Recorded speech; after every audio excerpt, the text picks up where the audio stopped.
live with April and Anjali. Today we have Mark Kilby. He is a dear friend of ours. And what are we talking about today, Anjali? Well, we're talking about finding community. Of course, we're talking about finding community when it comes to Mark. Uh, Mark, you've been such a community attractor. That's what I'm going to say. Even in my life, in terms of how you formed community here in South Florida, what I've learned from you about creating community. But in this time that we're in right now, it feels like finding community is something that is super important and really needed. So we'd love to talk to you a little bit about finding community and what does it mean for you, like this time of all of our lives. What does finding community mean for you? How is it, different from communities that you have built before? Yeah. So, first of all, thanks for having me on. I was very excited when April asked me, and that's really it's really a key part of it is feeling like you're invited to join something. And in the many different places I've been in, the different industries I've worked in, I've always looked at, okay, who can I share things with? Who can I bounce ideas off with? And you sometimes you connect with people, sometimes you don't. Certainly in our current election environment here in the U.S., we have a little bit more the don't side of things. But the thing we have to remember is we're community driven, all of us. I mean, that's why humans live in cities and organizations. We need to work with each other in some way, shape, or form. So for me, it's always looking at, okay, how can I build something bigger? How can I do something more? So no matter where you're at, no matter what you're facing, there's something more that can be done, and it needs to be more than you. Yeah. So that's what I look at. So, Mark, looking at as we're so many months in to this pandemic, how are you uh finding community outside of the virtual world? Mm. So it is my very local community here called my family. So it's interesting. I am I'm definitely more on the introvert side of the spectrum, and my wife is far on the extrovert side of the spectrum. And we were definitely affected differently by being in lockdown. For many months, I was okay with it, but I would notice that she was going a little stir crazy. And after a while, I was a little slow, but I picked up on it. She would come in at certain parts of the day. She goes, "What are you doing now?" Or "Are you done yet?" I finally figured out that's a signal I need to talk to somebody now. So so it's picking up on signals like that. So it might be within your own family. It might be people in your neighborhood. So we have a great neighborhood here where I live. Most of the people we've known for 10 plus years, some even longer. And, we keep our safe distance, but we still check in on each other. So keeping that kind of community and just saying, how are you doing? Do you need anything? There's been some, quick projects we've helped each other with here on the block where I live, and it's just been nice to know you've got that support nearby. And here in the U.S., I know that not everybody does that. Not everyone reaches out to their neighbors. And the question I ask is, why not? Be curious. Find out about your neighbors. Yeah. So Yeah, it what's seems like in crisis. interesting? Go Yeah. ahead. No, it's times of crisis really bring people together. Yeah. I notice, and so it's an opportunity to really create that community that will probably last much beyond even the pandemic. an opportunity to kind of come together and do something together. And I think we it's interesting, Mark, that you said about, yeah, and April, that you asked about outside the virtual world. And I realized that I haven't really done a lot of Mm. community outreach or building outside of the virtual world. I have tried to figure out how to do it in the virtual space and bring more people together and reach out and expand who I know. But now you gave me another perspective on really trying to build it with people that are in my proximity, whom I Yeah. can reach, potentially touch if I could, if I wanted to. So thank you for bringing that additional perspective. Yeah, it's interesting to me. A word that's dear to me is the idea of a circle. And in this pandemic, we isolated our families and then we created circles. Mhm. So I have certain people who are in my circle. So that's been a part of the community where it's saying it is safe for us to engage freely with one another.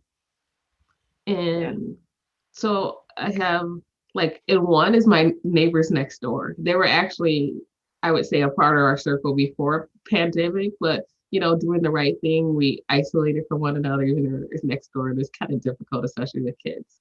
But they're a part of our circle, immediate neighbor to draw that connection in, Mark. And then another friend who moved from Texas over the summer. I added her to our circle, even though our circle was formed, already uh, for months, because uh, it was really important to us so our children can have others Yeah.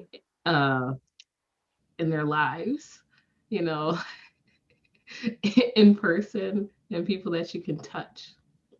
Yeah. Because one of the things that has been really big is human touch, someone to hug. Yeah. So that's why, I express like outside of the virtual world, you know. Mhm. So I've got a question for you, April. The circles that you talked about, um, how long have some of those circles been around? You talk about naturally, uh for me, like I've had circles, like my circle with my like neighbors, and that I would homeschool before COVID. So Yeah. having different people in that, homeschool community who are also Yeah. friends. One of them Yeah. became my neighbor. Um, we rent the house out to them, and another one is a friend from a long ago where we worshiped together hmm and moved into the neighborhood. They began homeschooling too. As my husband said, I tend to be able to grow that homeschool community. Another um, community attractor. Hmm. I am. Uh, Same with my friend who I mentioned who moved here from Texas, is that you tend to kind of grow those circles. And of course, family, right? Yeah. The cousins, like, and and being together. It's been hard though. Like some people who were in my circle before the pandemic hasn't really been there. Uh, hmm and those for good reasons. Like my brother, I saw him every week, like twice a week, and he had a baby Mm. right before the pandemic, was declared. And their immune systems, as it is different. Their kids get sick a lot and stuff like that, so they had to be just very cautious. So that's been Yeah. hard, not seeing them often. Like I love them, and they live so close by. Yeah. Like so way, and so it's been difficult. So Yeah. that is a part of those circles. How about you? Well, so I was thinking about it as you were talking about the circles, and I was thinking about my neighbors. That's for some, that circle has been around for 20 plus years. That's how long we've lived in this house. Hmm. And one of the reasons we haven't moved is because of that circle. We Hmm. we really value the friendships with the people on the street, and we've been through hard times before. I mean, I'm in Florida, like Anjali, and so we've had hurricanes come crashing through. We've had trees down everywhere, and the neighborhood came together, and we had a lot of it cleared out before the utility companies had come. We didn't mess with the power lines. We knew that much, but it was just the neighbors came together. We cleared what we could. We made sure everyone was safe. Certainly with power out, you then tend to have a huge feast and cook all the food before it goes bad. Those kind of things. But that's the kind of things that I've been able to experience. But I also realized there's some people out there, because you mentioned the family circle, um, some don't have that strong family circle. And so I think it's even more important for you to seek community. So Angela, you told me, you called me more of a community attractor. For me, it's more community seeker. Uh, I agree. I don't know what it is, but for me, I'm always seeking community as an introvert, which sounds weird to me. Oh, it doesn't to me because that's the Yeah, same, I feel the same way. It's a different kind of connection with yeah, people that introverts have. I think a much deeper, maybe the strengths between the one-on-one relationships is even stronger, but we introverts really need community and seek yeah, community and want community as well. yeah. Um, for me, it's what's coming up is this past week where I was up in Pennsylvania for my parents' 50th wedding anniversary. My Oh, parents are incredible extroverts. So these last few months have been, quite a difficult time for both of them. Well, mhm, they've done really well. But imagine celebrating such a milestone of like a 50th wedding anniversary and not being able to have a huge party. yeah, And so we had to, and they have friends all around the world. And so while, we weren't able to, our immediate family was at least able to hug and touch each other, and that made such a huge difference. But we thank God for our online facilitation skills. I was able to be able to set up a Zoom event, and yeah, it created something that we could not have created in an in-person setup, because the community that got built during, we celebrated it, with tradition and yeah, some pomp and splendor yeah. virtually, but it brought in people from all over. People were able to connect from India, the Middle East, Singapore, the Oh, west coast of the wow. United States, Canada. And so it was something that we could not have done. And so I think Yeah, these times allow us to create community in new ways that we might never have expected before. And for us to be intentional about it, and it was kind of a joyous impromptu community that got built. But we need that. We needed, all of us needed that so much, yeah, introverts and extroverts. Yeah. yeah, yeah. Um, it's funny as you were saying that, leveraging our online facilitation skills. The one thing that's really hard right now around community is serendipity. Uh, yes, you can have it online, but it's not the same, and you have to you kind of have to design it in to your day. Where can I reach out to somebody maybe I haven't reached out to before, rather than accidentally bump into them at the store? Because at the store I have to wear a mask and I can't really connect, or I may not even recognize somebody. So yeah, it's just something I've been thinking about lately, is how do we have not more serendipity, but better serendipity online, so we Yeah. can build more community. I don't have an answer yet, so I mean, and again, I think this is with some intentionality and using technology, but I know inside of organizations, they have some tools that do like a random virtual coffee, kind of just yeah, put people together. for schedule a random virtual coffee. And I wonder if that's, even something that we can intentionally do in general in any circle, because it's so wonderful how you can find connection with anyone when you just spend a few moments together. And it just kind of expands our world, expands our community, and being able to see something from another person's perspective that I think is so needed right now in terms of us understanding each other. Because I feel like in some ways, those of us who have similar sentiments, who can easily find things in common, have created little bubbles of our own, and we might get lost in it. But who we really need to hear is people who think differently than us, and people who have a different perspective than us. And how do we create some intentionality around that? I know, April, you're really good at at reaching out to people who think differently, who have very different perspectives. What are some tips that you have for us? I encourage everyone not to create an echo chamber around them. You miss out on things. I think we become less empathetic with one another, and that we are not inclusive, in the circles that we hold. And I believe we need to invite that in more. And as you're saying, is that people tend to like having camps, these, you don't want circles to become cliques, and bring you back to high school.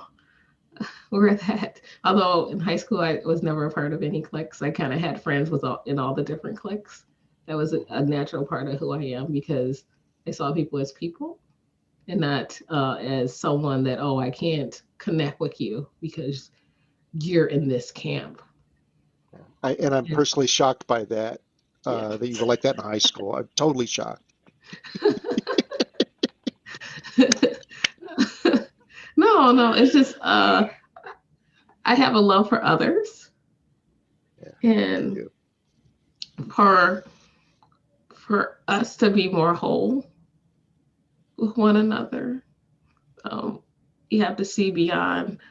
I can connect with you simply because you agree with me on this thing. But I've learned to say, what is our box of agreement? And making connection there. And when we find something we can connect on, then things we don't connect on, we can discover what we both need around that and realize that we're not so different. Absolutely. And then I believe we grow a more flourishing community, a more diverse community.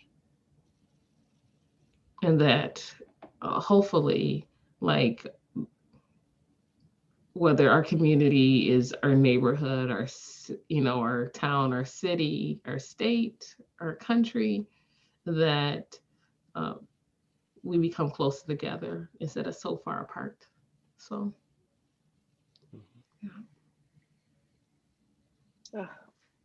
well, I think that's a really good sentiment to wrap up with. Mark, thank you so much for being part of this conversation. Thank our you. Unscripted conversations that we have every week. And it was awesome talking to you about a subject that I think is very dear to your heart, and that you really help others create in their lives as well. And as always, April, it's awesome doing Live with April and Anjali with you and having these meaningful conversations. If you out there enjoyed this, please subscribe to our channel on YouTube and Facebook, and like it if you like these conversations and want to have more of it. You can also follow us on LinkedIn and Twitter as well. And see you for another Live with April and Anjali soon. Yeah.